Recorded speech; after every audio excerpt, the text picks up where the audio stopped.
want to call to order the June 29th, 2021 regularly scheduled board meeting for the Richland 2 Board of Trustees. If I can please have a motion to go into executive session.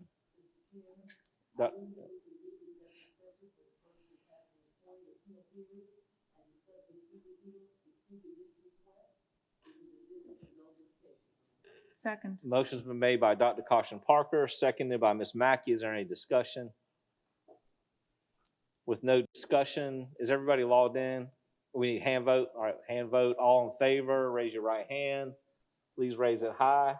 Thank you. Vote is unanimous. We'll now convene to executive session. At this time, I'm going to open up the meeting for our public budget hearing. I have no one signed up, but if someone would like to come forward to speak to the board related to the budget, the upcoming budget, this is the time to do so. If there's anybody present, please come forward.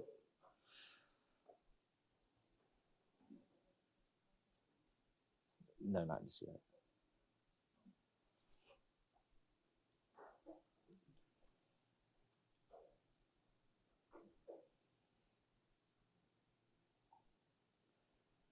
All right, and if you will please state your name. My first question is, I'm signed up for public participation. Does this No, so this is separate. Okay. This is just related to our budget, Okay. public input on the budget. Okay, yeah. My name is David Oberly II. And one question I've had about this last couple of years is, I don't know the flexibility of funds. Like, for example, you provide, the taxpayers provide $1 for this item that's in the budget.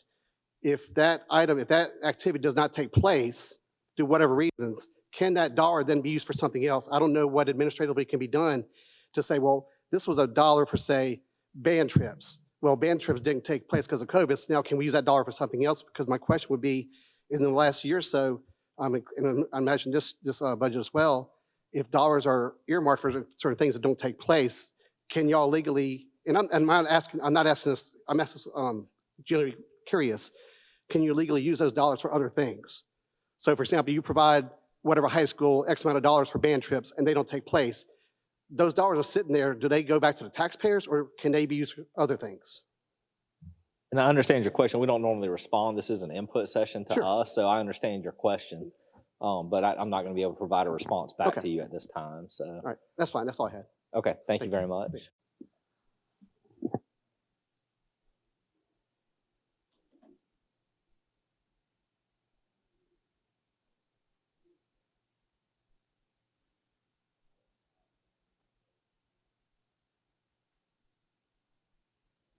All right, is there anybody else that would like to come speak to the board regarding the budget for the upcoming fiscal year?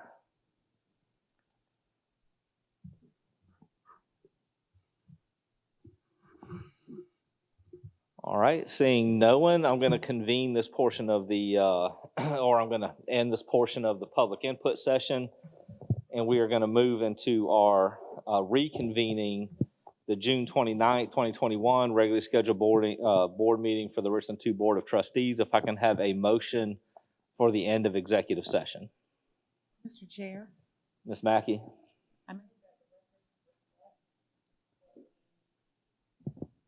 I move that the record reflect that we ended executive session at 5:53 p.m. to reconvene public session.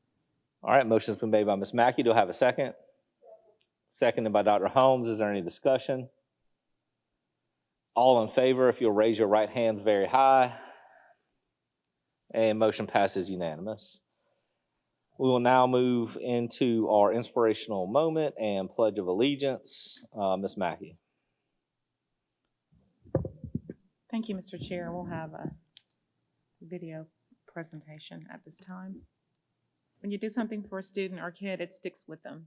For all the teachers and parents and superintendent, executive staff, administrators, support staff, bus drivers, community members, volunteers, all of the people who make Richland 2 work as we wrap up the 2020-21 school year. We just absolutely thank you and appreciate you.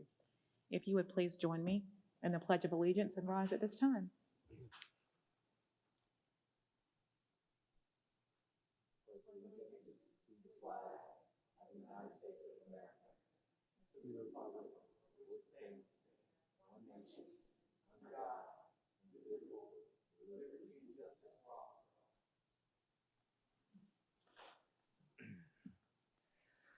Thank you, Ms. Mackey. If I can now have approval of our agenda, motion, please. Mr. Chair, Ms. Mackey. I move to approve the agenda for the June 29th, 2021 regular board meeting. Motion's been made by Ms. Mackey. Do I have a second? Seconded by Dr. Caution Parker. Is there any discussion? With no discussion, we'll have the vote.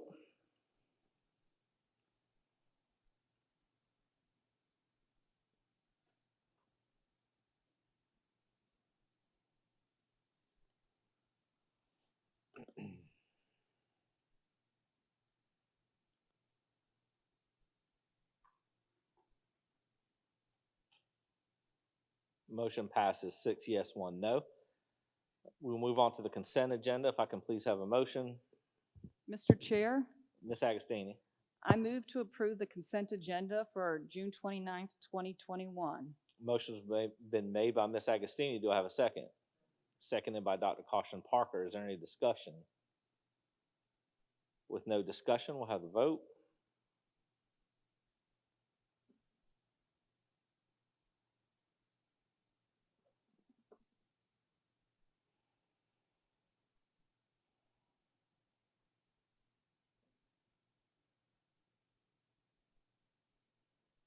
Motion passes unanimously.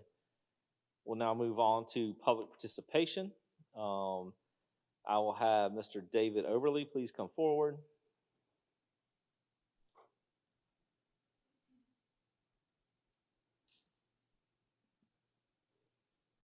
Libby, I have a question.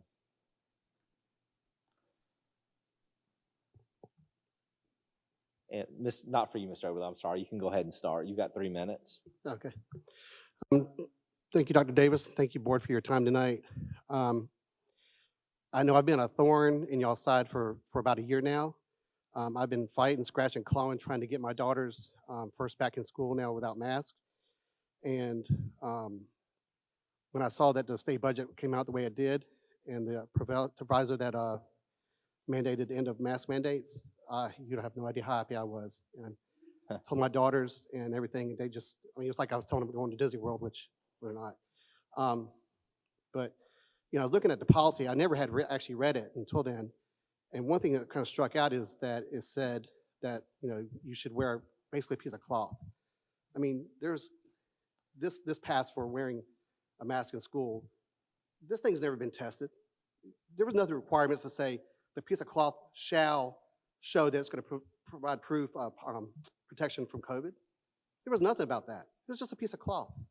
I could have taken a t-shirt, ripped it up, and put elastic on it and put it around and it would have been a mask. So that was my big problem with this whole thing, was there was nothing scientific about it. I mean, I guess they did some good, but it was, to me, it was just more show.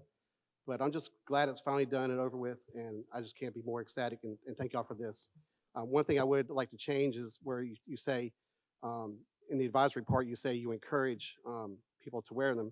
I would like to be added encouraged, but of course not required, just so people know they're not required to wear them. But I'm just really excited and happy about it. So thank you for your time. Thank you very much. Crystal Massencup.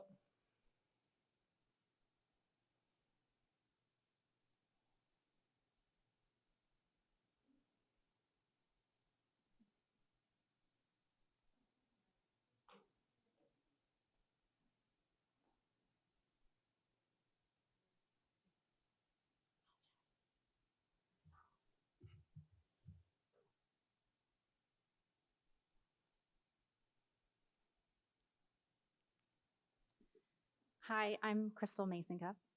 I have a couple things I wanted to talk about, and I am by no means a speaker, so forgive me if I get shaky. My family moved here a year ago with the intent, after searching all the districts for schools. We were very impressed with Richland too, and we wanted to come. Since we moved here in May, we have changed our mind for several reasons. One is the masks. Two is some literature that was sent in a letter speaking of making sure there would be a realization of privilege. And what I have a problem with is the school board taking any measure to shut the community out of school board meetings. We moved last year and we had an intent to put the kids in school, but I started looking at meetings and I noticed that they were only available via live stream. That was very concerning to me. I also put our son in football and was told that we would not have to have a mask while he was working out, yet he was forced to wear a mask while doing sprints.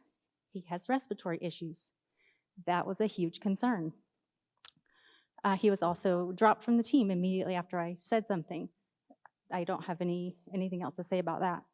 It's not whether or not we agree or disagree, but there is an agenda. One of the top priorities in the school, in Richland 2 on the school board, says that they want to teach anti-racism, cultural relevancy, and equity.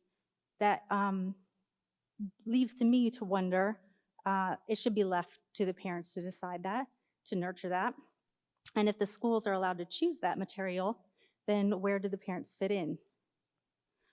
Those beliefs go directly against our own family's fundamental belief in a Christianity where the only equality that we will ever have is the equality of sin that we are born in, with the desperate need for a loving and grace-filled Savior who was sent to this world to speak truth to all tribes and nations, regardless of the color of their skin or the background. I want to teach my children to love people for who they are, not for what they are and what they look like. It's extremely important to me, so important to me that we cannot put our children into a school district that has that listed as high on the priorities when discipline is listed lower. Our school needs to be an education-focused, not indoctrination station. That they try to create students that think like the institution. That should not be happening. It is not their place. So with that, we respect everything that the county does. I read Dr. Davis' whole bio, and that was one of the reasons we moved here. But we have to stand up against this. Thank you. Thank you. Neil Mason Cup.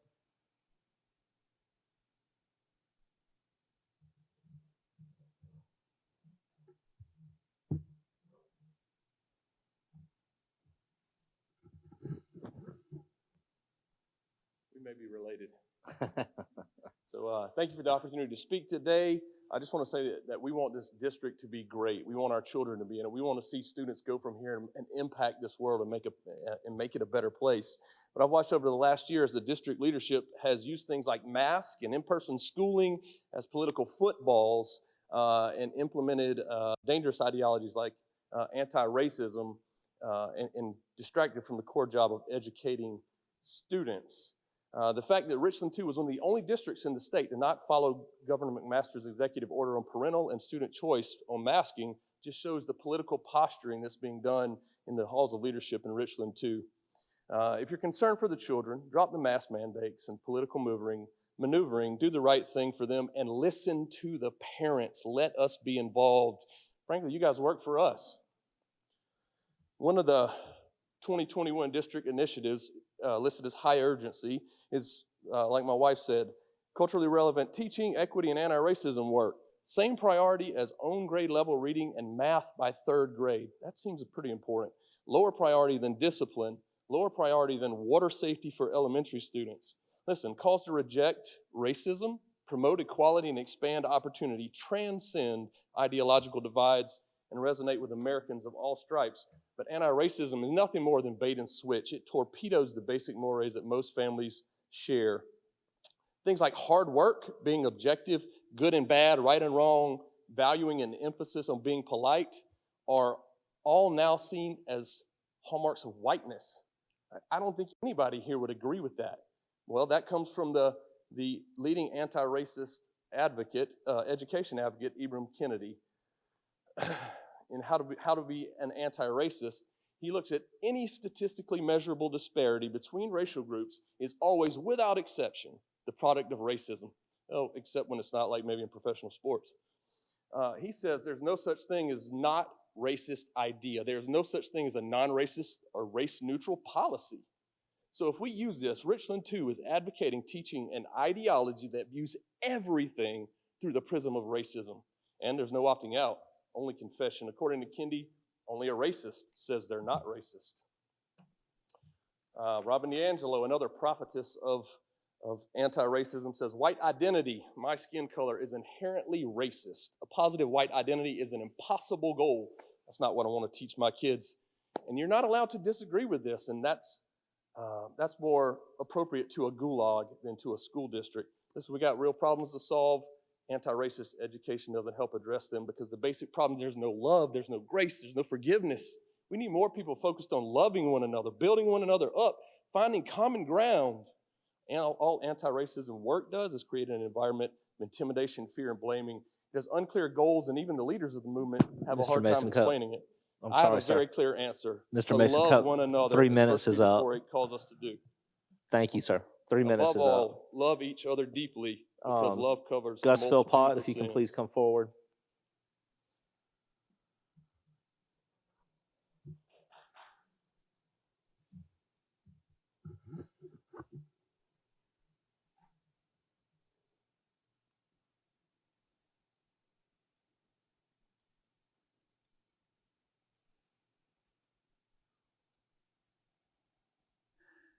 Good evening. Good evening. My name is Gus Philpott. An important part of tonight's meeting will be the election of board officers for the school year 2021-22. And I ask the board to pay special attention tonight to nominating only people who are fully qualified to serve on the board and as an officer.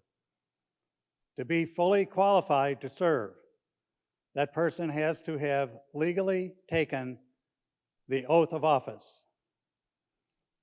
And for 2 people here tonight, that means taking the oath of office after December the 4th, 2018. So should persons who are not eligible tonight be nominated, I ask for the chair or the superintendent who will conduct the election to refuse that nomination and to ask for a nomination of a person who is fully qualified. Thank you. Thank you. Larry Smalls. And Mr. Smalls, if you just give Ms. Ruth 1 second to clean the podium there. Thank you. You're good. I appreciate it.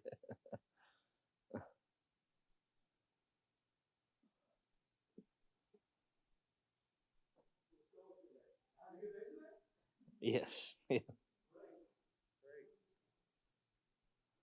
Good evening. My name is Larry Smalls. I didn't know we were having a meeting tonight. I saw it last night, but nevertheless, I'm here. I want to be curt and to the point. I have 2 children. One is 12, one is 6. One is a male, one is a female. I'm a father, and my responsibility as a father is to teach my son how to be a respectable, sociable young man so he can be a law-abiding citizen and he can fulfill the will, whatever God would have for him to be. Likewise for my daughter. One of the concerns I have is when you're teaching about gender studies, I think that when you're talking about gender, that should be something that should be incumbent upon the parent to do. There's a big difference between teaching a child and parenting a child. The essence of pedagogy is basically referring to, and I'm certain y'all understand what pedagogy is, because many of you were taught that in college or in school. It's teaching, instructing.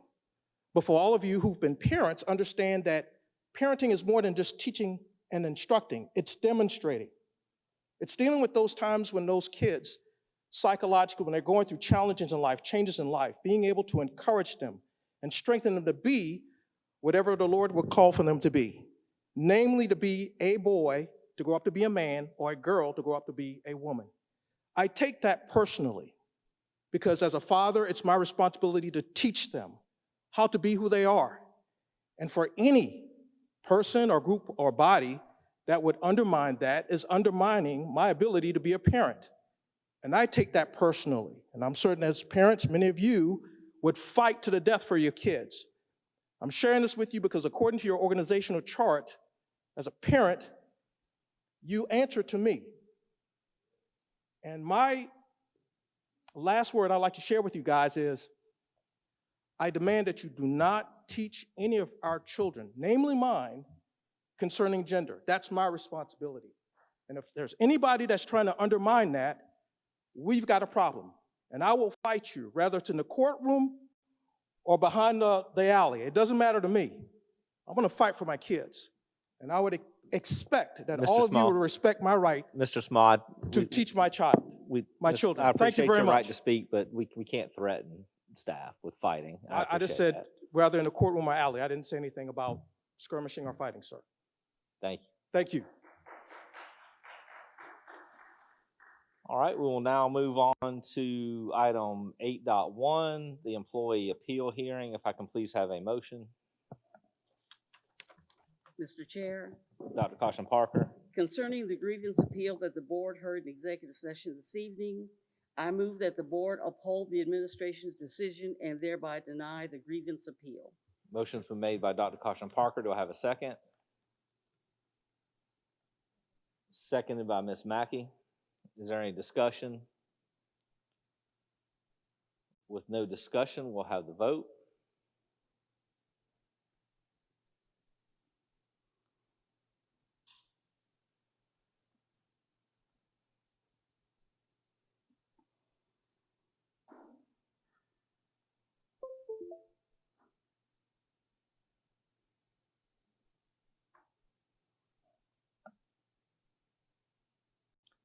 Motion passes 6 yes, 1 no. We'll now move on to student appeals. If I can please have a motion.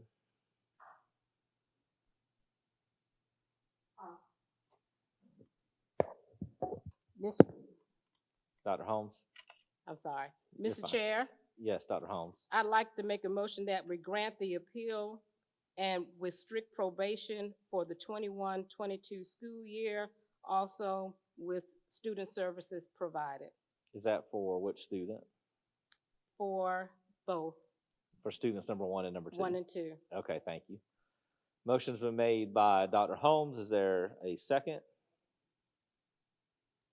Did I hear Dr. Scott? Dr. Scott seconded. Is there any discussion?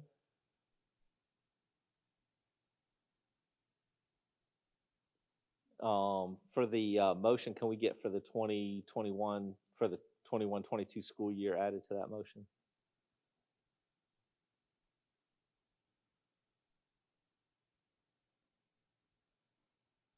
Thank you, Zelina.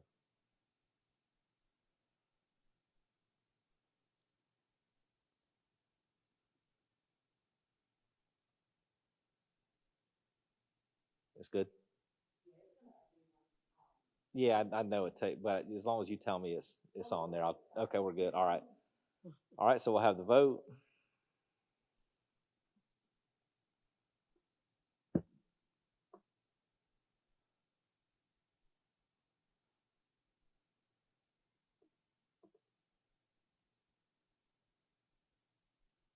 Motion fails, 2 yes, 5 no. If I can please have another motion. Mr. Chair, Ms. Agostini. I'd like to make a motion that student 1 and student 2 attend Blythewood Academy. Okay, motion's been made by Ms. Agostini. Do I have a second?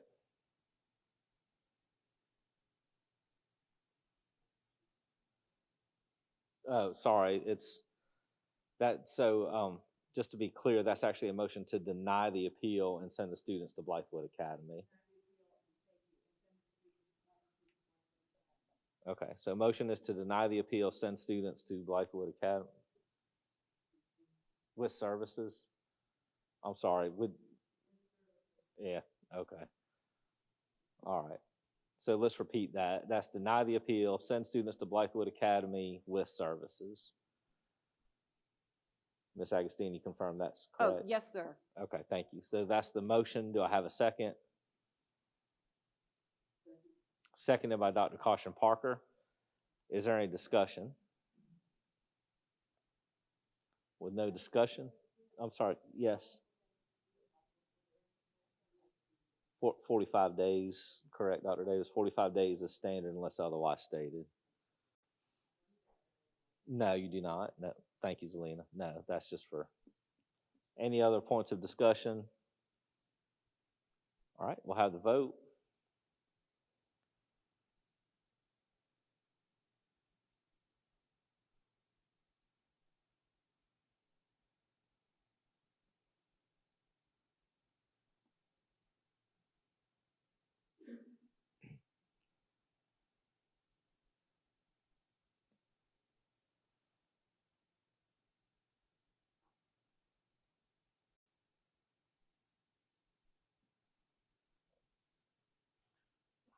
Motion passes 5 yes, 2 no. All right, we'll move on to item 8.3, student admission request into the district's adult education program. If I can have a motion. Mr. Chair, Dr. Holmes, I make a motion that we accept the students request into the adult educational program. all right, motion made by Second. Dr. Holmes, seconded by Ms. Mackey. Is there any discussion? We'll have the vote.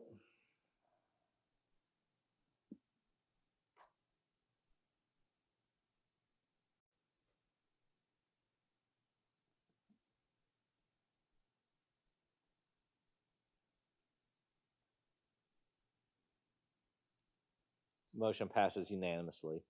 No need for item 8.4. There were no other items discussed in executive session that need action. Item 9, old business action requested, policy approval, EBCB, safety plans and drills. Dr. Davis. Thank you, Mr. Chair. Mr. Chair, members of the board, as well as to our viewing public, we have new policies. We have policies for your approval. We're asking for the approval of policy EBCB, safety plans and drills. This is a previous policy that was brought before you in a former meeting. You have the policies before you, and we're seeking a motion and approval of this policy. All right, can I please get a motion? Mr. Chair, Ms. Mackey. I move to approve policy EBCB, safety plan and drills. Motion's been made by Ms. Mackey. Do I have a second? Seconded by Dr. Caution Parker. Is there any discussion? With no discussion, we'll have the vote.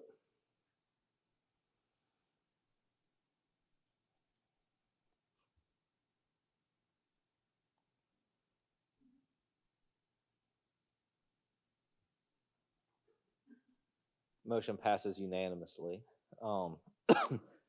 Dr. Davis and board members, I'm going to remind us that Dr. Davis is going to introduce this to us, but then I'll need a motion in a second before we can have discussion since it's for action. So Dr. Davis for the budget. Again, thank you, Mr. Chair, and to the members of our board, to our viewing public, and to those who are in attendance. We have Dr. Harry Miley and Shelley, I keep forgetting Shelley's last name. Allen.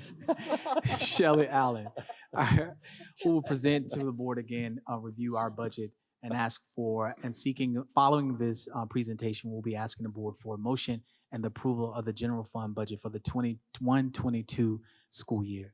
Dr. Miley and Ms. Allen. Thank you. Good evening, everyone. Good evening. Dr. Davis relies on Shelley a lot more than he relies on me, so I know that he knows her name. So tonight we've got final reading of our budget for FY 21-22. As late as it is, it's better than last year. If you remember last year, we had no budget. We were in the middle of the pandemic and we had to have a continuing resolution. So even though we're doing it the next to the last day of the fiscal year, it's better than last year. Although I would hope in future years we can do this a lot earlier. As you know, that the legislature's meeting today to consider governor's vetoes, so everybody's waiting to the last minute. And we apologize, but that's one of the issues with the budget process these days. You have a budget document in your packet from that is very similar to the one we presented to you in our work session on June the 17th, which was also very similar to the one we brought to you for first reading on May 25th. However, we will be glad to go through every line item as you need. We've included a lot of information in this budget. We feel like it is an extremely good budget. It addresses a lot of the needs of the district. especially after last year having no new funds and a continuing resolution. We will be glad to answer questions, but first I wanted to point out several things that are key differences from the budget that we brought to you on May 25th and 12 days ago on June 17th. The first one is, and I know that some of the time y'all probably think we make this up, but on June 22nd, almost a week after we had our budget workshop, the State Department of Education sent us updated revenue projections, and they increased our revenue projections by about $1.5 million. That was very good news. That morning, however, on the June 22nd, I had a scheduled meeting with our insurance broker. We have to renew our insurance on July 1, 2 days from now, and they were very late in getting a new estimate to us for our insurance. Our insurance premium is about $1.3 million. This year it's $2.8 million. Our insurance premium went up by $1.5 million. It's primarily for two primary reasons. One is our value of our assets went up by $800 million, which increased our property insurance premium substantially. And our general liability and umbrella policies have gone up the rest of the $1 million or so because of some substantial large claims that the district has made on our insurance policy. You're aware of several settlements that we've had, and looking down from the insurance industry right now, they're paying out twice as much as our premiums are. So that's not a good business model for them, and they've increased our premiums. So while it was great news getting the State Department revenue estimates up by $1.5 million, that later that morning, we met with our insurance broker, and we got the news that our insurance premium was increasing about $1.5 million. I've been working with them since. We've reached out to other insurance carriers.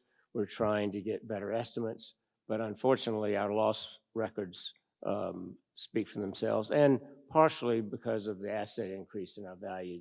It costs more money to cover more assets. If you have a brand new car, you know your insurance bill goes up because the value of your car has increased, and you pay more for the more valuable car. The last major change in the documents that we presented on the 25th and the 17th, May 25th and June 17th, is we went back and looked at as we had talked about that on that workshop, looked at reallocating some of our surplus funds. As you know, which you have addressed, I think, appropriately in the last several years. We've had surplus funds at the last several years. Well, we've had surplus funds for the last 15 years consecutively, but for the last 3 or 4 years, they grew even more than they had been. And we went back and looked at, are there any recurring revenues, recurring allocations that we feel like and are comfortable and willing to take the risk that they're recurring and that we could reallocate them. And when I say take the risk, what I mean is, for instance, one of the cost savings last year was travel and conferences and professional development. Well, that was $1 million, $1.5 million, but that wasn't a recurring savings, because in this year, we're hoping with COVID declining, we're hoping that travel and PD and conferences and our teachers and employees will be able to go to PD, professional development, will be able to travel as we always have done. And so we wouldn't want to reallocate those funds because we'll need them this upcoming year. So we've looked at that very closely, and we've included about $2.8 million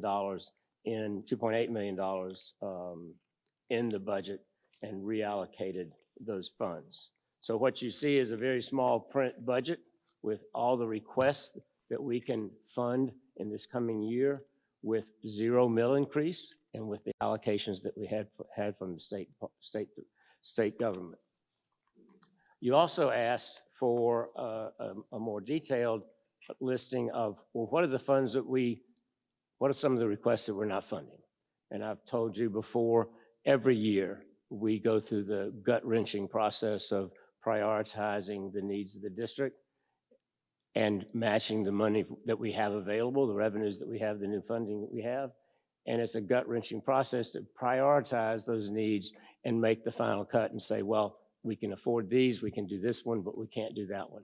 And so in your budget document tonight, in your board packet, there's a listing of about 41 requests that were submitted by various departments and schools on various things that they need. As I've also told you in these meetings, that all of these are important.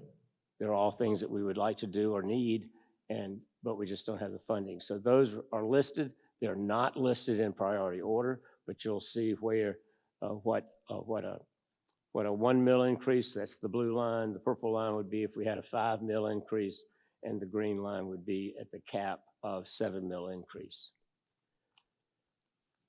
I'll be glad to go through more details, but at this time I would be glad to answer any questions you have. As I said, we feel we spent many hours in group discussions reviewing these requests by all the departments, making sure that they were vetted correctly and prioritized, and that's what you have in front of you today. All right, can I get a motion, please? Mr. Chair, Ms. Mackey. approve the budget as presented. Motion's been made by Ms. Mackey. Do I have a second? Seconded by Dr. Caution Parker. I'll now open it up for discussion and questions. Dr. Scott.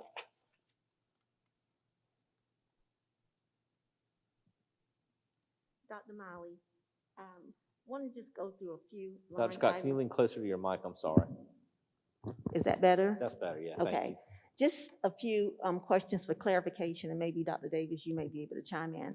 I'm looking at line item number 37, and it says schools counselors at each of the 3 middle schools. I need clarification on that because I know we have school counselors. Which At list, middle school. which list are we looking at? I am looking at 21-22 budget priorities worksheet. The ones that we did not fund.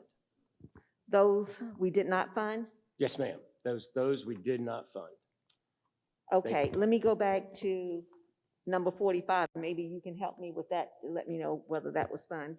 And that was transportation supervisors being able to give an increase for the transportation supervisors, number 45. Yes, ma'am.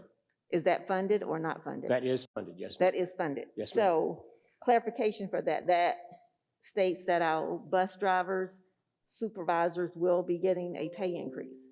That is what the request is, yes, ma'am. Okay, thank you. Thank you. And at what millage rate is this 7? This is 0. This is 0, This is 0 mil increase, yes, ma'am. 0 mil increase. Okay, thank you for the clarification. Thank you. Other board members, questions or comments? Mr. Chair, Ms. Agostini? I have several questions, so I ask that people bear with me because this is much different, as Dr. Miley had said, than the last budget that we received. To piggyback on Dr. Scott's question, that transportation supervisor, that's a $30,000 pay increase for how many employees? Believe it's 3. 3 employees, so approximately $10,000? Yes. Okay. And that would be a decision made at HR. That's just the funding requested for that. It might not actually be that. Oh, it might not actually be 10 per person. Correct. It might be, yeah, I understand what you're saying. For number 7, the increase in annual operation contracts, custodial landscaping, we've got, I guess I understand that. My questions would be number 47 and 48. Do we actually employ HVAC technicians and electricians? Yes, ma'am, we have several. I think we have about the same number we had 15 years ago, and we've grown substantially. So those aren't contract services? Correct. These are new. These would be, if funded, if approved by the board tonight, these would be positions that the operations department could advertise and hopefully hire for additional support for our schools. Okay, and then, so over the past couple of weeks, we found $2.8 million. Yes, ma'am. Okay. We found there's a lot more than that. We don't feel comfortable identifying those and reallocating those. Just like last year, we had a surplus of $11.3 million. So we're confident when we hire these 35.7 employees with this budget that we're going to have recurring funds to be able to afford them. Yes, ma'am. Okay. Dr. Molly, can I just make one comment? I think the comment that you found it over the last 2 weeks, you've been working on this longer than that. It was within the last 2 weeks that you finalized that. I just want to make sure. We've been following the budget surpluses for several years, but you're right. This is, in terms of the difference in the budgets that we presented on the 17th and today, that is substantially different. Right, You're but the work has been done over more than Yes, just sir. a 2 week That's period. true. Yes, sir. For somebody to add a part-time employee, would that need to be put on here? If we needed a new part-time employee position, would that need to be included? Or at what point do we add an employee on the budget? If it's a new FTE and permanent, then it would be included in the budget. There are times when a part-time employee, and I'll let So if it's a HR contract part-time employee, they would not be added if we just did it annually? Temporary, that's meant, yes. If Okay. it was a temporary hire, it would not be a permanent FTE and would not be included in the budget presentation. Okay, and then we talked about last time, there was a great need for more assistance in the HR department, Yes. that they had been understaffed. But I guess my concern is, it sounds to me, I mean, we're looking at this, there are going to be 3 upgrades, 3 people will get promoted, Yes, ma'am. okay, and just 1 new hire? Yes, ma'am. So what happens to the 3 people, the positions where the 3 people are promoted? Who's going to fill those positions? That's an upgrade. These are just upgrades. These are the that- same employees. It's not any new positions. They're being reclassified or being upgraded. They would be given additional duties and upgraded in terms of their position and authority. So when we said that they're understaffed, 1 employee is going to be sufficient to,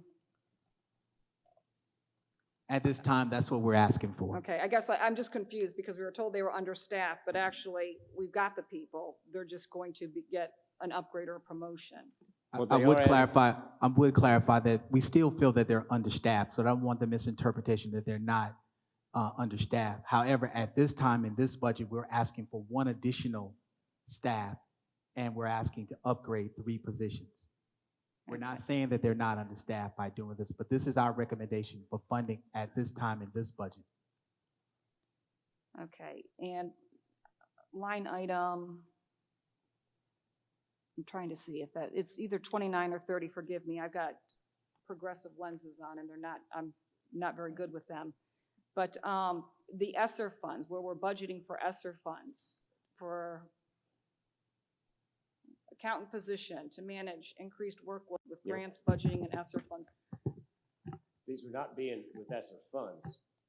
These are, Well, I know, but why can't we use ESSER funds to manage the ESSER funds? There are certain things they'll allow to be paid for out of ESSER funds. With federal programs, we're allowed to charge indirect cost. So if you recall on many of our reports, you'll see a revenue coming into the general fund that says indirect cost. That's basically where we are allowed to charge federal programs, for lack of a better word, overhead cost. So we have budgeted to increase our indirect cost because we will be able to charge additional indirect costs going in this next year to basically the ESSER fund. In our thought process, part of what that indirect cost in the general fund that we receive as revenue should cover is something like an accountant that's going to help basically manage the funds, because the total amount for I think 3 or 4 years is like $68 million, which is more than all of our state and federal funds put together right now. So it's just a very large amount. So the thought process is the position would have to be in the general fund because the indirect cost revenue, we're charging that fund and they're sending money to the general fund.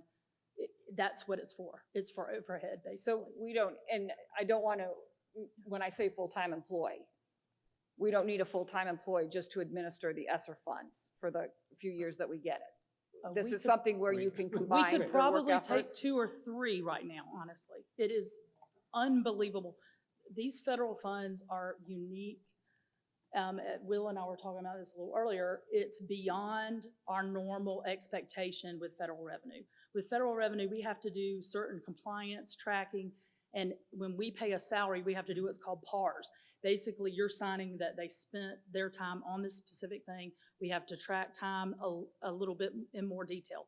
With ESSER funds, we're having to do that and not just retain all that documentation in case we're audited. We literally have to scan and send every single piece of paper, every invoice, every timesheet, everything to the State Department when we file our claims. We literally have had to get with them because it won't go through email. I mean, it is an unbelievable amount of paperwork involved. So it is very unique compared to like Title I funds we normally receive. So there is absolutely been a lot. With the other piece of it has been, one of the things we've done with ESSER funds is the SOAR summer program, where we've employed over 700 employees to come in and work with our students and make up that time. That is a huge amount of additional workload on HR, ourselves, transportation. So there's a lot of different moving parts to that. And I think to answer your question, we probably could have one person who did nothing but ESSER funds, but we wanted this one to provide support for several different areas. Okay, and then my final question is, how much will our substitute teachers be making next year? Do we know I that? can't answer that. I think we had budgeted $25 per day additional. We plan, I think, if my understanding is correct, we plan to continue to pay them at the level that we paid them when we did the increase this year to retract and retain the subs that we have. Okay, so it won't be an increase from what we paid during this 2020, 2021 school year. It No. will be the same, and these are the funds to make sure that we do that. It will sustain. Sustaining that. Okay, thank you. Thank you. Board members, Dr. Scott. Just one other question that I failed to ask. Are we giving an increase to our teacher assistants? And the reason I'm asking that, I was looking at Chick-fil-A and I know that they're starting with $15 an hour for their employees. So I just want to make sure that we are taking care of our teacher assistants, because I know a few years ago, and I haven't looked at the chart recently, some were making like $12 or $13, and we would hate for them to leave us to go to Chick-fil-A just to make 15. So maybe Dr. Davis or you guys could answer this. Have we have that in one of the line items? Yes, ma'am. Okay, which number is that? And thank you so much for doing that. The full-time teaching assistants got the retroactive step this past 2 weeks ago. The full-time teaching assistants will get another step Thursday to be reflected in their next paycheck. And they also got a 2%, will be getting a 2%. So that would take them above the $15 pay rate? Line 16, 17, and 18. 16, 17, and 18. And would that take them above the $15 pay rate, all of our teacher assistants? Thank you so much. Dr. Scott. Yes. Dr. Davis. I'm sorry. Dr. Davis, go ahead. Dr. Scott, while we're looking at that information, we are, in addition to that, for the upcoming budget, not this budget, but in a future budget, I think next year's budget, we've already made a priority to revisit the pay scale for our teaching assistants, for our staff, our instructional assistants in the classrooms, is making that a priority as well. So unfortunately, we weren't able to do everything, and since we had some increases already built into this budget, we were allowing that to sustain us until we get an opportunity to address that fully. Okay, thank you so much. Appreciate that. All right. Dr. Scott, do you need that question answered before we can move on, or can they answer that whenever they get the information? Okay, all right. If you have it, you can go ahead and give it, but if you need more time. Keep going, I'll be looking for it. Okay, yeah, just let us know whenever you're ready to speak on that. So other questions or comments from the board on the budget? I want to say to Dr. Miley's staff and to Dr. Davis, the question was asked earlier about reallocating funds and looking at best use in the district. I mean, certainly $2.84 million is a lot to find. And so I appreciate the work that was done to look at where we can reallocate and push those things, in many cases, into the classrooms directly, and certainly a lot of support positions that are necessary to maintain the environment for safety and for quality of life for our students and maintain facilities. So I applaud you for that, all at a $0 budget, so we're not further impacting our taxpayers. Again, to be applauded. We're getting a lot done in this budget compared to what we've been able to do in previous years. So thank you all for the work that was put into this. Certainly a broad scope of what we're able to get done and impact. And I don't want to. Dr. Scott brought up pay. We talked about bus drivers. We talked about assistants. But getting our starting teachers over $40,000 a year is huge. That's a big statement. I mean, we have lots of additional monies coming to teachers, but to get our starting teachers over 40 is, Dr. Davis, to be applauded for the work and the priority on that, and the board for our support and push and momentum for that. With that, we'll have the vote.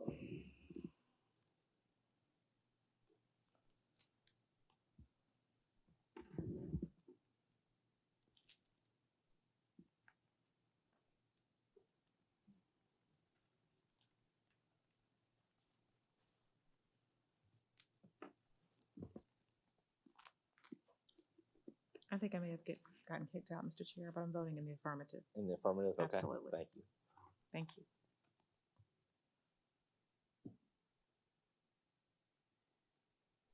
And the motion passes unanimous. Thank you all very much. Thank you. Thank you. Yes, Thank you. Dr. Davis.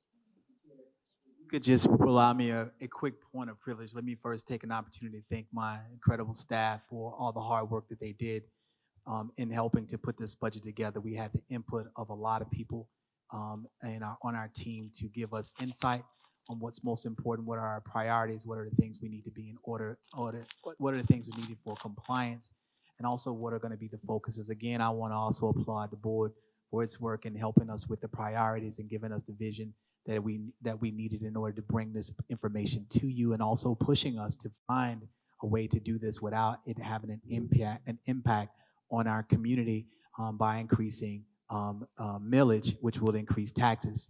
We do have a lot packed in this budget, and so we're very excited about what we're going to be able to provide for our teachers, our students, and of course our community. I want to also say, it stole my thunder a little bit. 41K, this is something we set out a couple years ago. Yeah. When we had a conversation about what we were going to do, and we said that we wanted to be one of the most competitive districts when it comes to starting salaries for our teachers. And after analysis of our pay scale, we saw that that was an area that we were sorely lacking. In addition to that, also taking care of our nurses, who did a phenomenal job this year and showed us how valuable they were to us and our students. And so moving our nurses to the teacher salary scale was also a big, going to be a big recruitment and retention prize for us as well. I thank Dr. Scott also for bringing up the issue of instructional staff, because we are definitely looking into that as well. And so again, to our board for supporting this budget. And we're excited about what the opportunity is going to bring. We are also implementing back some level of compensation for our teachers for their professional services. What we used to do many, many years ago, Dr. Scott probably remembers that as well, and so do you, Mr. Manning and Dr. Caution Parker, where when we have some PD that were district initiatives, we were able to provide some compensation for those employees who were participating in that, and we're now again able to, through this budget this year, we'll be able to do those things. That is really showing that we value the professional services of the individuals who have the greatest impact on student learning, and that is those individuals in our classrooms and the ones that support them and all of our support staffs around our district. So again, thank you all so much for supporting this budget, supporting our students, our teachers, and also looking out for our community and our parents on the taxpayer end. Thank you. Ms. Mackey, you had an additional comment? I wanted to say that we appreciate what you've done. The elephant in the room is that, this was done in the pandemic. 2020-21 was full throttle pandemic, and you all were here when other people had the luxury of not being here, or chose not to be here, or couldn't be here. But you all were here consistently working on this. Departments having to work together to do this. This is a tremendous undertaking. If you want to lift that binder up and show the public, you're welcome to do so. But you all were here when other people weren't here, chose not to be here, or couldn't be here, but you all were here. A lot of people I know, but I want to appreciate all that you all have done in the midst of a pandemic. Thank you. Thank you. Thank you, everyone. Yep. Thank you Thanks all for your support. All right, we will move on now to new business, no action requested. Item 10.1, Superintendent's End of the Year Report. Dr. Davis. Thank you, Mr. Chair, to our board members and to our public here in person and watching online. So in lieu of the superintendent's highlight tonight, I'm going to share a brief overview of the year in review report. I want to first start with a few disclaimers. So the year in review report is available online on our board doc site. So please keep in mind that the report is just a highlight of the past school year. It's very difficult to capture in 28 slides the dedication, commitment, the innovation, effort, grit, and grace demonstrated day in and day out during a very different year by our employees, students, parents, and community members. My second disclaimer, I'm not going to talk about every single slide tonight in detail. I do believe I have heard, hopefully a few sighs of relief on that. So I do encourage every person to take a look at the full report. Also, our communication team is putting together the final touches of our annual highlights publication, which will soon be posted to the district's website. And board members, we put a draft copy of this publication on your desk this afternoon. There are 4 components established the foundation for the start of our 2021 school year. We first started out by doing an update and a revision of our organizational chart. This was also a part of our efforts to ensure that we were working effectively and efficiently through the district, particularly from the district level leadership ranks. In addition to that, we had our district initiatives. These are initiatives that we have visited many times throughout the year. As a reminder, these initiatives are administrative initiatives that were brought forth in one of our board retreats to this board, to this body, to share with you some of the things that we were going to be focusing on as a school district and as we move forward as a district. In addition to that, we received goals for the 2021 school year. These were actually the goals that were shared with district administration and specifically the Office of the Superintendent from the board of things that we wanted to focus on for the 2021 school year. And they took precedent for the work that we did this year. So managing through COVID, meeting the technology needs of our students, impact legislative issues, ensuring members of the Richland 2 family felt valued, addressing systems of inequity, and addressing the achievement/opportunity gap. So these served as our primary areas of focus and goals for the school year. All across the state, the year began with leap days. And after a rather tumultuous end to the previous school year, LEAP gave teachers and students the opportunity to do a few things. The L, which stands for learn. The E was to evaluate, an opportunity to evaluate them after the loss of instructional time, to analyze where they were, and then also to prepare them for where they needed to go. In addition to that, as I mentioned in my welcome back video message, the support of the Richland 2 community was invaluable as we developed a plan to operate the school year safely. Our goal on day 1 was the same as the goal on day 180.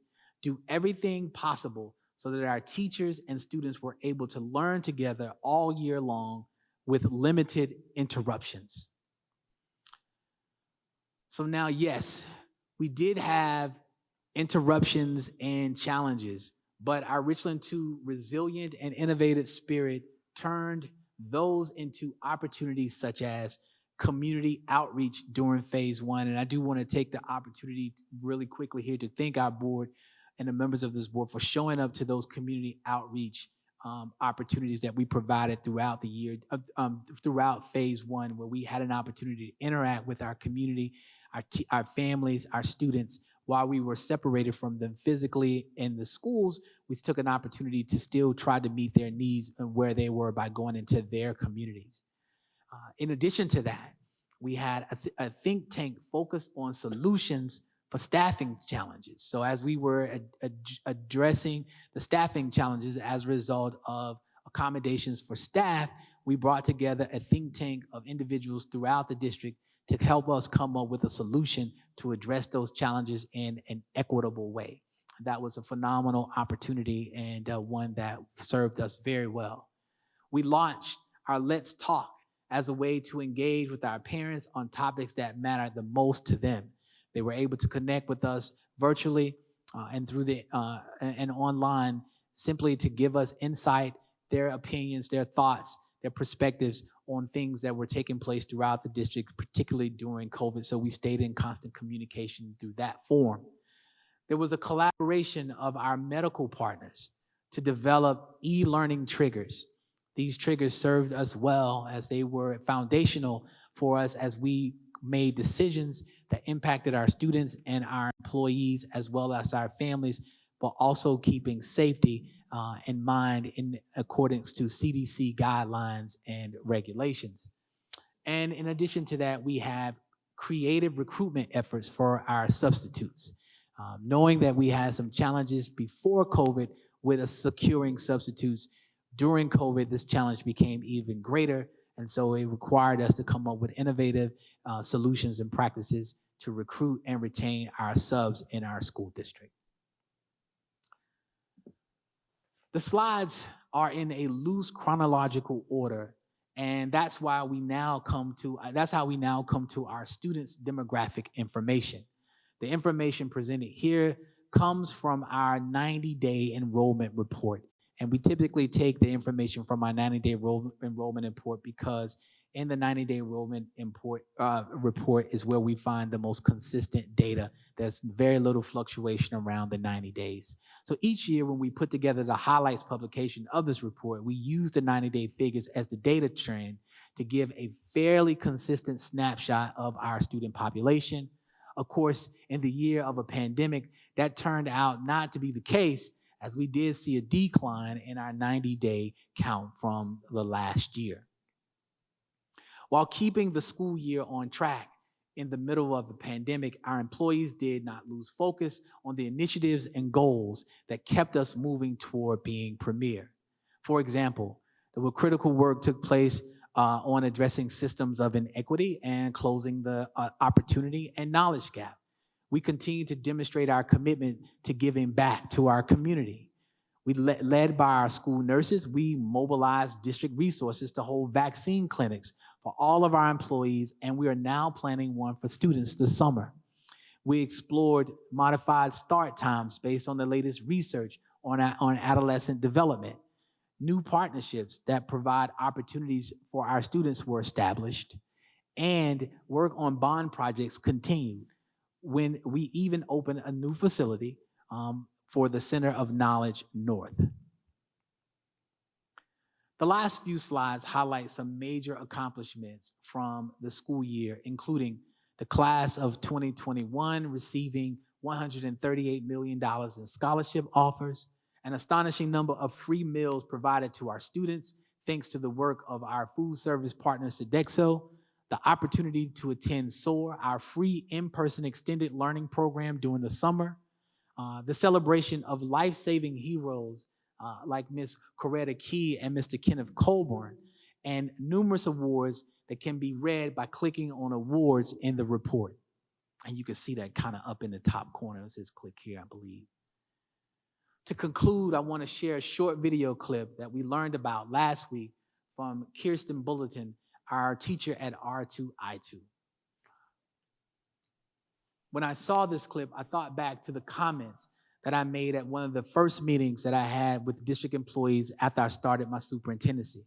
I stated that Richland too should be and will be in the conversation on a national level when people talk about premier, innovative school districts. So let's listen as presidential envoy John Kerry does just that, and thanks the work of Ms. Bulletin and her new energy R2I2 students. I think you know that innovation and global collaboration are absolutely critical to achieving our goal.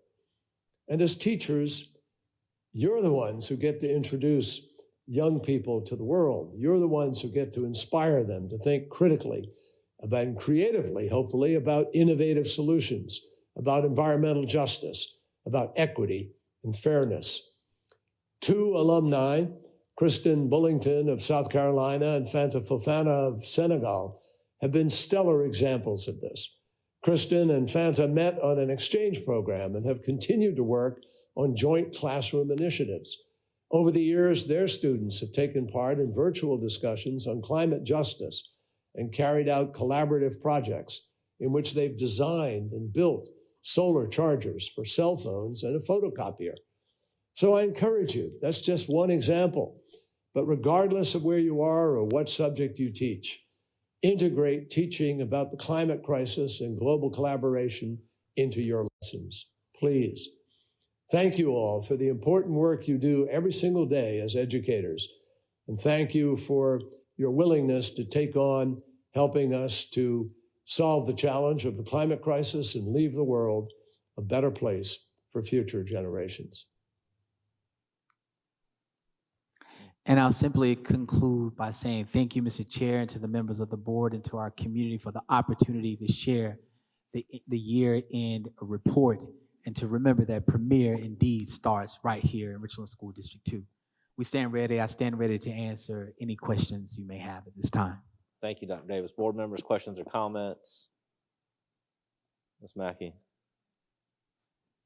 Thank you, Mr. Chair. Just want to thank you for the highlights, and we know that's only a drop in the bucket as it relates to all that was accomplished this year in the midst of, a pandemic.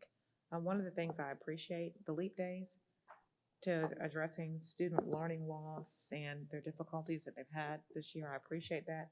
And the student vaccine clinic, just trying to make sure that we marry academics with, the community and those community needs. So I appreciate that, as well as myriad other things. And that video clip, that was, a big 2, 3, 4, 5 thumbs up. So thank you for sharing with us as always. Thank you. Other board members, questions or comments? Ms. Agostini. Thank you, Mr. Chair. I'm looking for some clarity on the student demographics. One thing that stood out to me is the 38 languages other than English. I've heard from different discussions up to 60 or 70 languages. I thought I've heard that before. Do we know what the answer is? No, I don't have that information at this time. I understand that we may have students from 60 and 70 different countries, but I think the primary languages may overlap. Okay, thank you on that. And then the total number of administrators, the 181, who does that include? Are those the school principals along with district office? That is correct. Okay, thank you. Thank you. Other board members, questions or comments? Thank you, Dr. Davis, for that synopsis. Certainly a lot that went on this year, and we made it to the end of the year. So, yeah, thank you. All right, next we have, and Dr. Davis, I'm going to do the next few items together. So policy proposal IMG, service animals being recoded, policy proposal IMG animals in schools new, and then policy revision ADD face coverings. Go ahead, Dr. Davis. Let's try this again. Thank you, Mr. Chair and members of the board. To do these policy review, the review of policy, we have our Assistant Superintendent, Dr. Marshalyn Franklin, will share the policy with you at this time. Dr. Franklin. Thank you, Dr. Davis. Mr. Manning, members of the board, the first policy we'll take a look at is a service animals policy.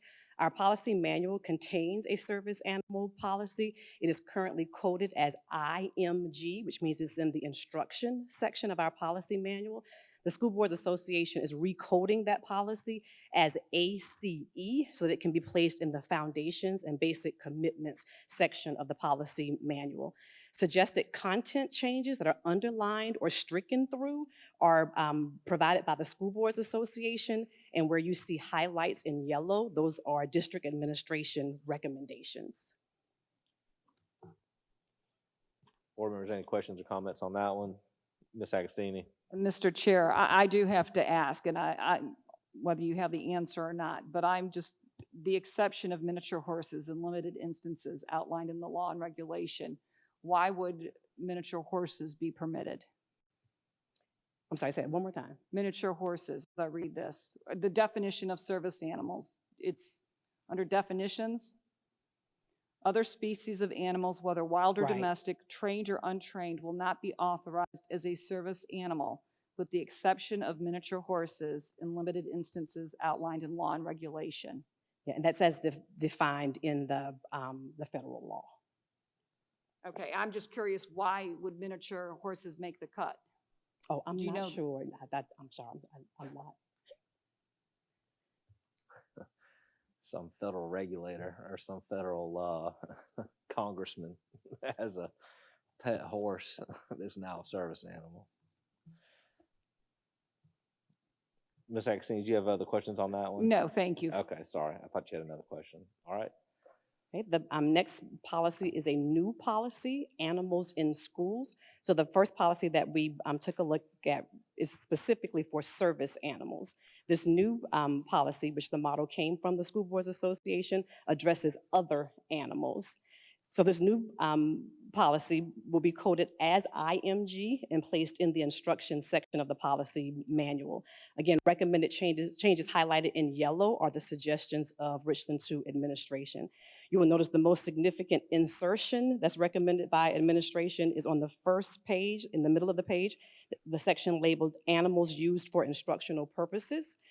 We've inserted that into the policy for a number of reasons, but specifically, or more importantly, because we have a Zubot magnet at one of our middle schools. And so that program definitely utilizes animals for instructional purposes. And then we also utilize animals for instructional purposes in other classes and programs. All right, board members, questions, comments on this one? All right. And the third policy is policy ADD, face coverings. We're moving on from animals. There is a proviso attached to the state budget that prohibits school districts and schools from requiring students or employees to wear face coverings at any of its facilities.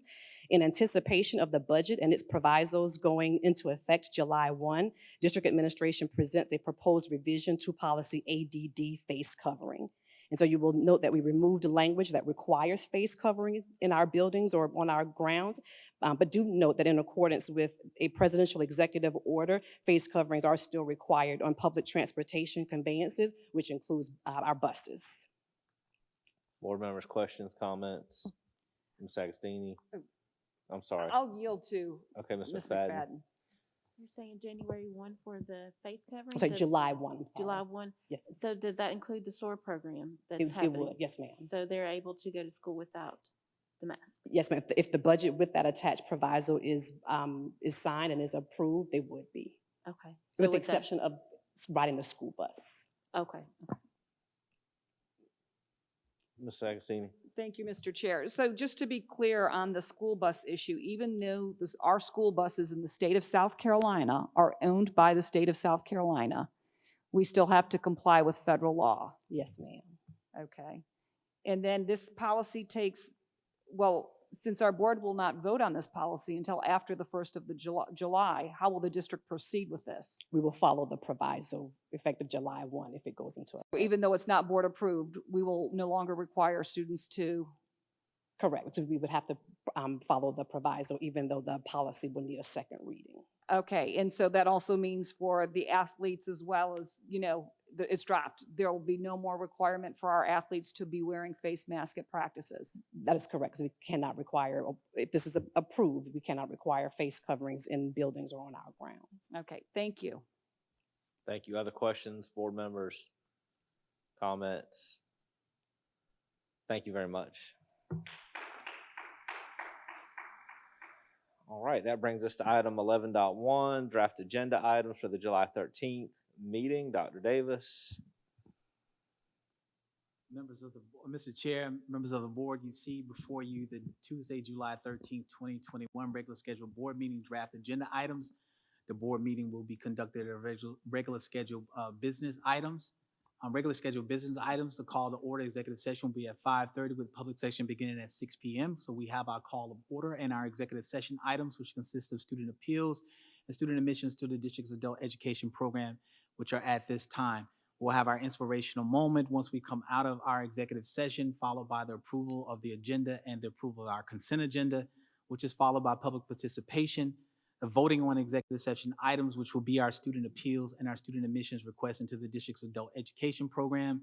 This is followed by our old business action requested, where we'll be asking for the approval of policies, IMG,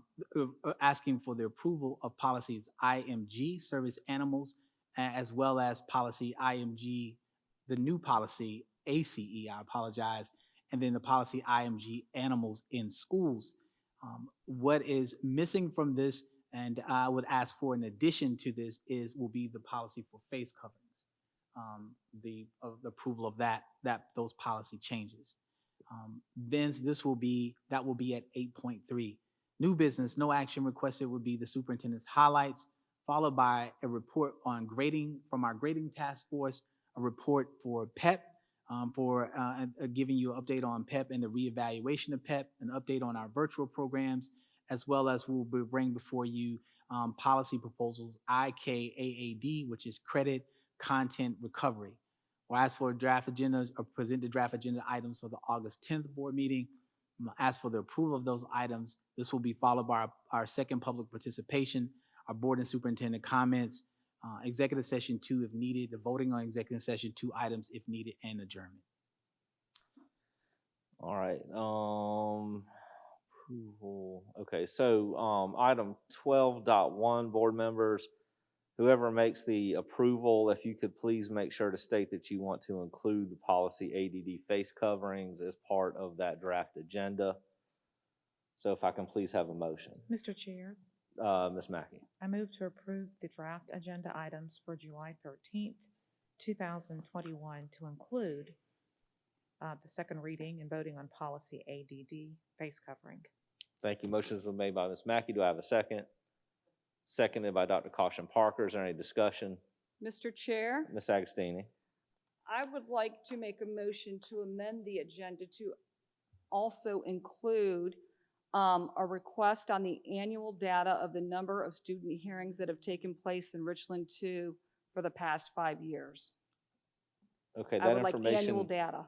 yeah, that information will be provided in a board brief. Are you asking for it to also be a public agenda item, or are you just asking for the information? Well, I asked for it because in an email that I received from Dr. Davis on June 9th, he said this office stands ready and willing to provide any requested information if it is the will of the board to receive additional data regarding the total number of hearings. And so Okay. to me, that meant that I had to have a vote. That will be provided in the next board brief without a vote. All right, that's sufficient. Thank you. Okay, thank you. So any other items, any other secondary motions anybody might want to consider? With that, we'll take the vote on the motion that was made by Ms. Mackey. I'm sorry, say again? Repeat it. Oh, I can okay. repeat it. The motion was to approve the draft agenda items for the July 13th, 2021 meeting to include policy ADD face covering, second reading. So it'll be an action item.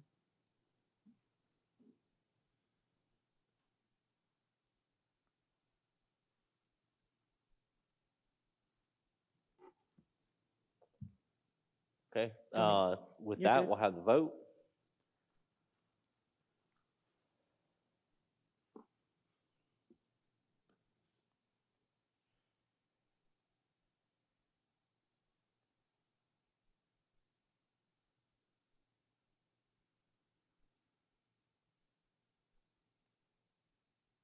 Motion passes 6 yes, 1 no.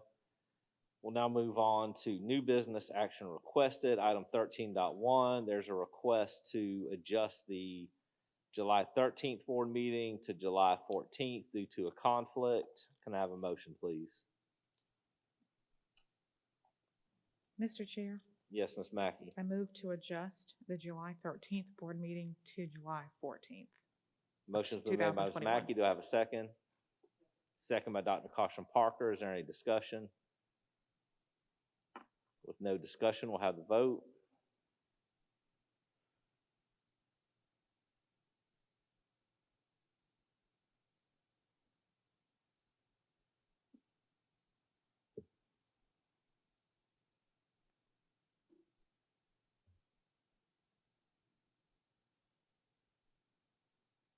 Motion passes unanimously. Item 13.2, authorization for the superintendent to apply for, I'm not reading all that. Dr. Davis. Sorry. This is Mr. an Chair? annual, Oh. this is, this is an annual motion that gives the superintendent the authorization to apply for available state, federal, and foundational other special funded program funding for the 21-22 fiscal year. Yeah, that would have been a tongue twister for me. So if I can please have a motion, this is standard practice every year. If I can Mr. please have a Chair? motion. Yes, Ms. Agostini. I move to approve the superintendent to apply for available state, federal, foundation, and other special funded programs funding for the 2021-2022 fiscal school year. Motion made by Ms. Agostini. Do I have a second? Second by Dr. Holmes. Is there any discussion? With no discussion, we'll have the vote.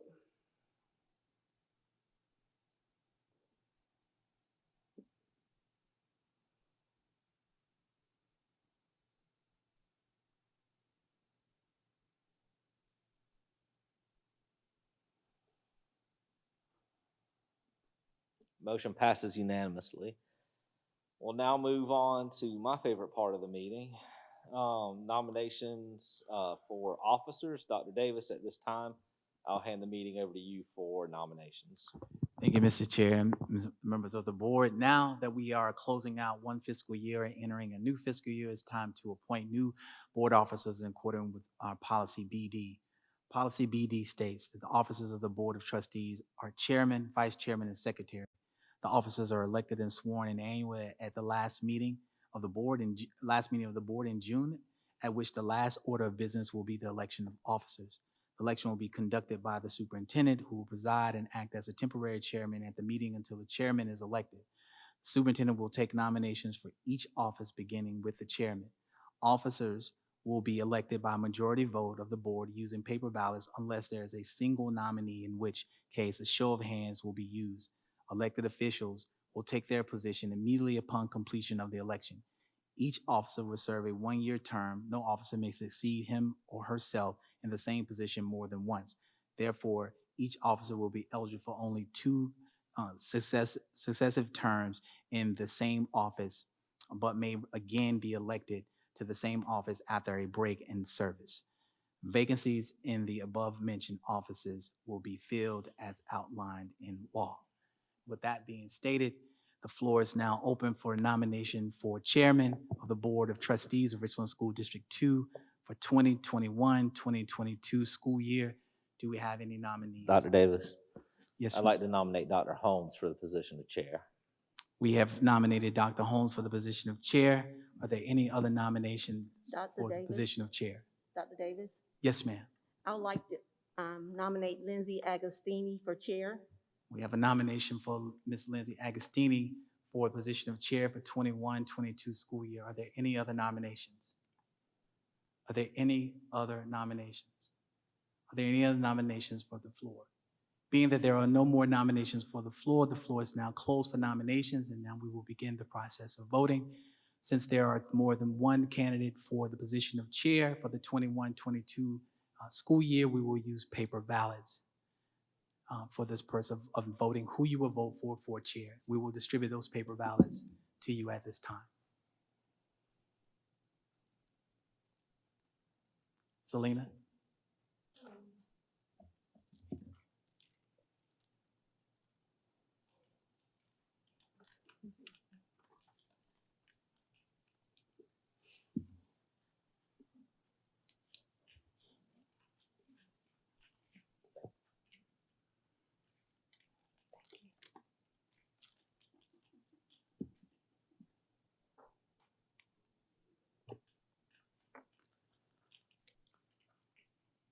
When you're done, if you would raise your ballot.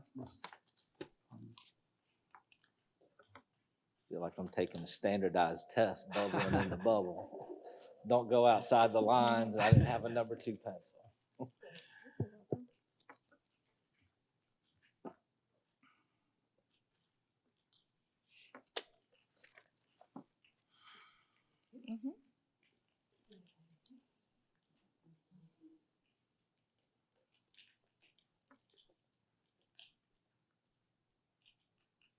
Thank you.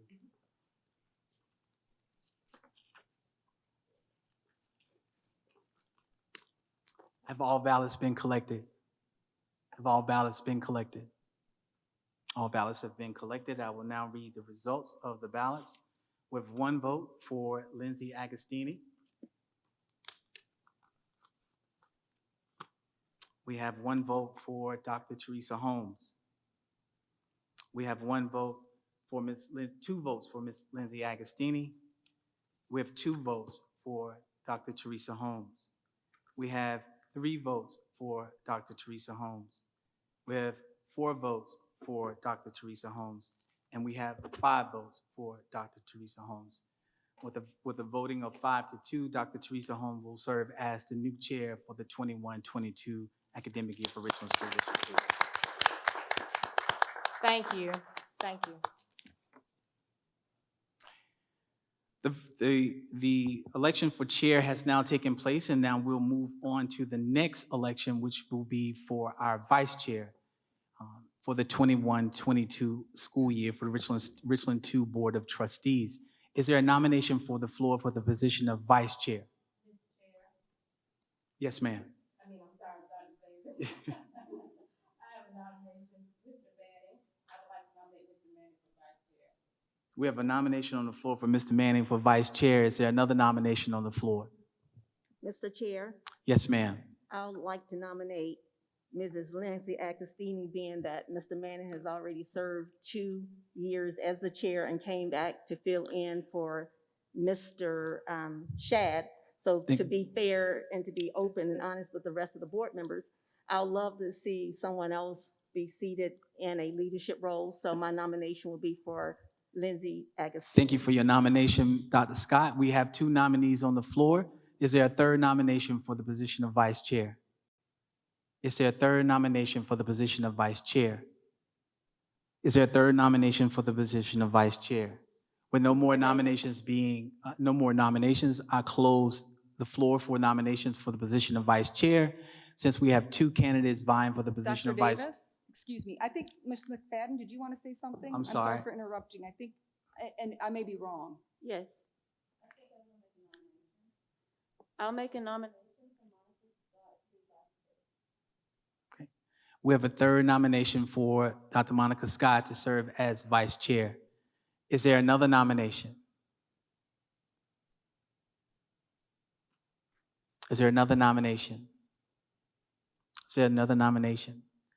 Nominations are now closed. Being that there are no additional nominations, we'll now close the nominations for the floor for the position of vice chair.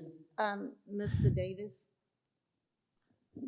thank you, Mrs. McFadden. I really appreciate that, but I would like to remove my name and keep Lindsay Agostini. And I would like to have a rain check on that position back in 2022 when we have a new board. Thank you.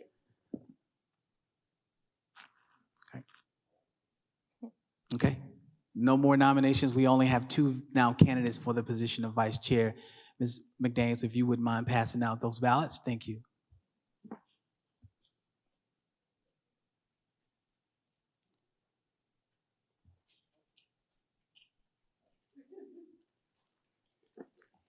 Thank you.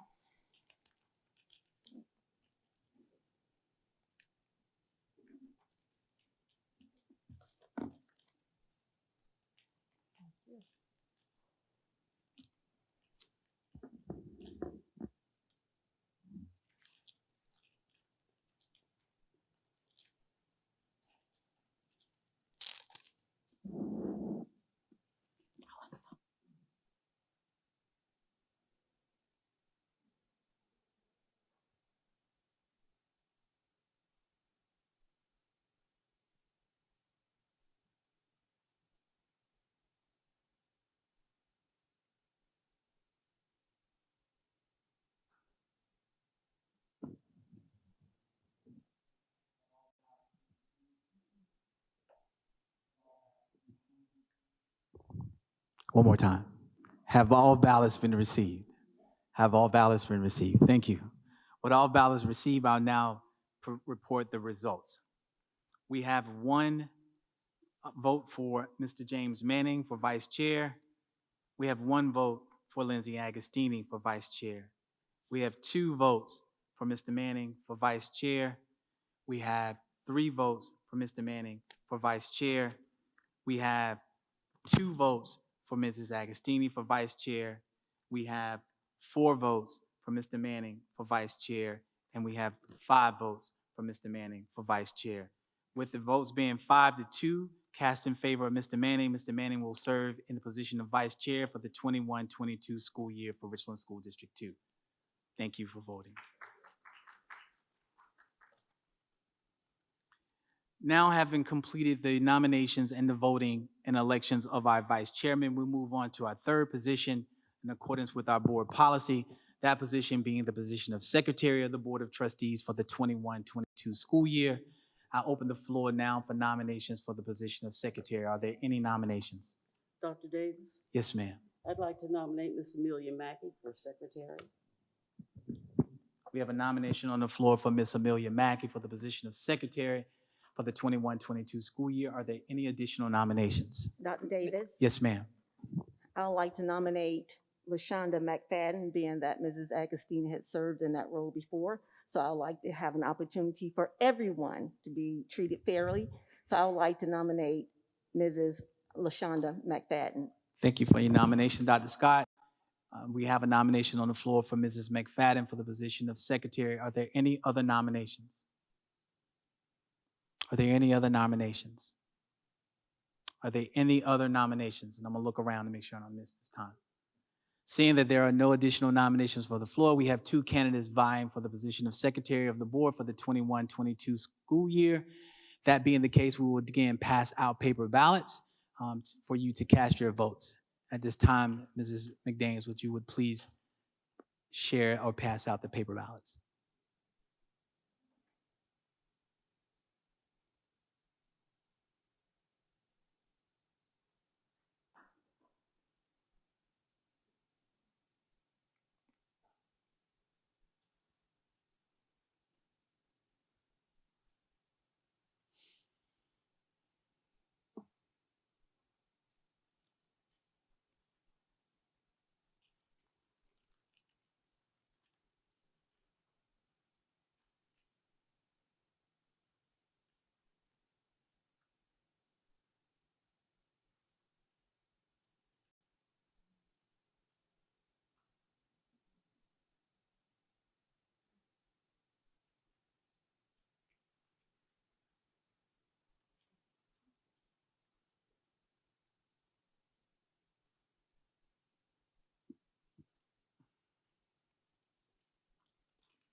Thank you.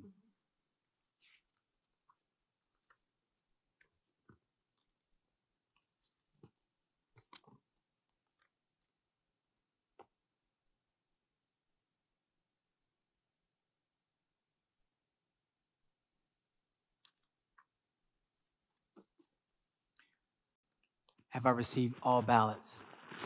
Have I received all ballots?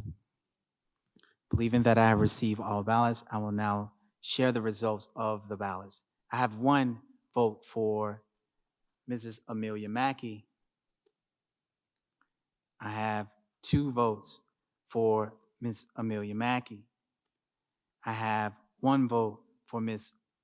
LaShonda McFadden. I have 3 votes for Ms. Amelia Mackey. I have 4 votes for Ms. Amelia Mackey. I have 2 votes for Ms. LaShonda McFadden, and I have 3 votes for Ms. LaShonda McFadden. I have 4-3 in favor of Ms. Amelia Mackey to serve as Secretary of the Board for the 21-22 school year for Richland School District 2. Congratulations to all our newly elected board officers. Thank you. Mr. Manning, I now yield the chairmanship back to you. Thank you. Next, we have public participation, which no one has signed up. So we will now move on to board and superintendent comments. I'm going to start with Ms. Agostini. Thank you, Mr. Chair. I just want to say thank you to all those who came out to participate in public participation. And just reiterate, the gentleman that was up there who said we work for you, that's right. We work for our constituents, we work for the taxpayers.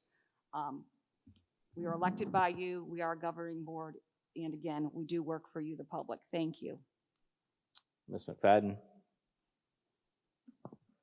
I just want to say thank you to everyone who worked on the budget and who made presentations this year. You guys did a lot of work, and I say thank you so much for that. I want to say for those who are participating in the SOAR program, the bus drivers, the teachers, everyone, my kids are enjoying themselves.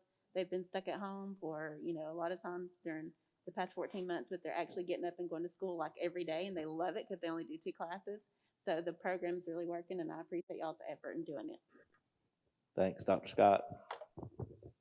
Just want to say thank you for all the presentations. Dr. Davis, thank you for your highlights. Very outstanding. Really appreciate all the hard work that you've done so far this year and going into the next year. For the budget, Dr. Miley, thank you so much. I know I have a lot of questions for the budget, but I'm always concerned and want to make sure that we are good stewards of the taxpayers' money. Shelley, thank you so much. You're always such a bright light to being able to clarify all the questions that we have. And to the new elective officers, just want to make sure and to remind you that we are a premier school district. So I hope and pray, and it is my prayer, that we continue to be transparent, we'll operate in integrity, and with fairness. With that being said, everyone have a blessed night. Thank you. Dr. Caution Parker. First, I want to say congratulations to all the new officers. Looking forward to working with you. I'd like to thank Dr. Miley and his team and Shelley. I taught Shelley in middle school at E.L. Wright. I want everybody to know that. For your outstanding work. It's just been phenomenal, and I know it's a lot of hard work, but we really appreciate it. At least I appreciate it very much. Thank you. And Dr. Davis, I want to say thank you to you, and I appreciate your end of the year report. Richland School District 2 has demonstrated again its commitment and resilience in all of the great accomplishments we've been able to accomplish this year, and especially this very difficult year that we have never, ever experienced in any of our lives before. We are resilient, we are committed, and I do believe that we've come out on top. Thank you. Thank you. Ms. Mackey? Just know that because you got to it and because you got through it, you can continue to go beyond it. This year was like no other, except for maybe half of the year before that. So for our teachers, administrators, superintendent, executive staff, support services, bus drivers, volunteers, parents, community partners, support staff, athletic coaches, reading coaches, and the myriad moving parts that make Richland 2 work, thank you. Bless you all for being here. Have a good evening. Be safe and have a good summer. Thank you. Dr. Holmes?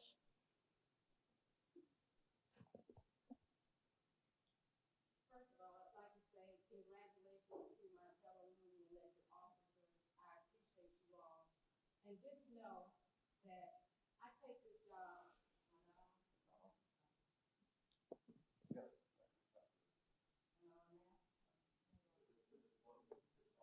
There you go. Okay, can y'all hear me now? Yeah. Okay. Again, I'd like to say thank you for the vote. I appreciate that. I just have to, I'm sitting here and I have to, y'all know I'm a person that speaks my mind. And I would like to just say to everyone that I appreciate the opportunity to be able to be the board chair for this board, because I take this job very seriously. Education has been my life. I have dedicated myself to education for years. I have dedicated myself to service and students and making sure we bridge the gap for everyone. And I know that sometimes people don't feel like things are fair or equal or whatever, but what should happen is when you talk about leadership, your leadership should be people who can bring together and not divide. Your leadership should be people who are honest and don't have hidden agendas. Your leadership should be people who are on here for exactly what they say that they are on here for. My thing is, I've lived it.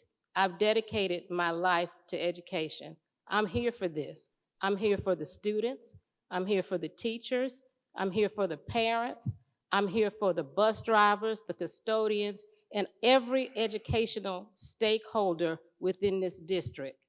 So I don't want my integrity or anything else to be questioned about that because I am here. I am open and I am here. And I'm so glad that I have an opportunity to work with such wonderful people. I appreciate each and every one of you. We don't always have to agree, and we can agree to disagree. But what we cannot do is be divisive. And what we cannot do is to have separation for the sake of separation. We are here for the children, and the children are watching. And I want to make sure that we show them exactly what it means to care and be a caring leader. Thank you.